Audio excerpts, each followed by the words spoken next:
रामपुर गांव में एक किसान अपने बेटे और बहू के साथ रहता था। किसान के बेटे का नाम रामू था, जो बहुत ही लालची और आलसी था, पर उसकी पत्नी बहुत चालाक थी। किसान हमेशा सेठ की तरह रहता था, पर अब वो बहुत परेशान रहने लगा। उसकी तबीयत भी खराब रहने लगी, क्योंकि उसका बेटा कोई काम नहीं करता। किसान एक दिन अपने बेटे और बहू को बुलाया और कहा, हमारे खेत में सोना गड़ा है, तुम उसे निकाल लेना। ये कहकर वो मर गया। फिर रामू अपनी पत्नी से कहने लगा, लेकिन पिताजी ने तो बताया ही नहीं, खेत में सोना कहाँ है।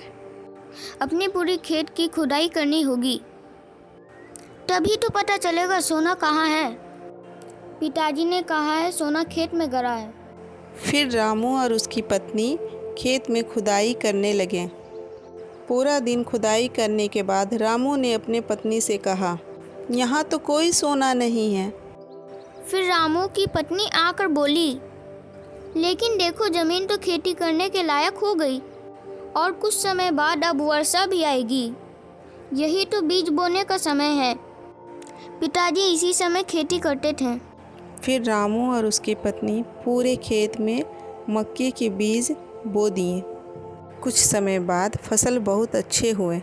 रामू की पत्नी बोली, पिताजी सच बोल रहे थे।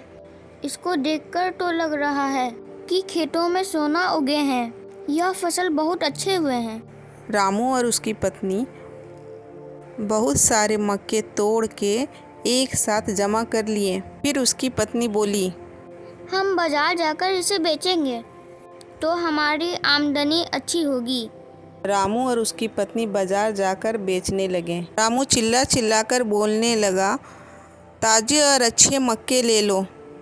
बहुत सारे लोग खरीदारी के लिए आए और उनका पूरा मक्का बिक गया। इतना सारा पैसा देखकर रामू की बीवी बोली, पिताजी सच ही कहते थे। सचमुच जमीन में सोना गड़ा है। अब हम हर साल खेती करेंगे। आलसी रामू मेहनती रामू बन गया और वो लोग खुशी खुशी रहने लगे।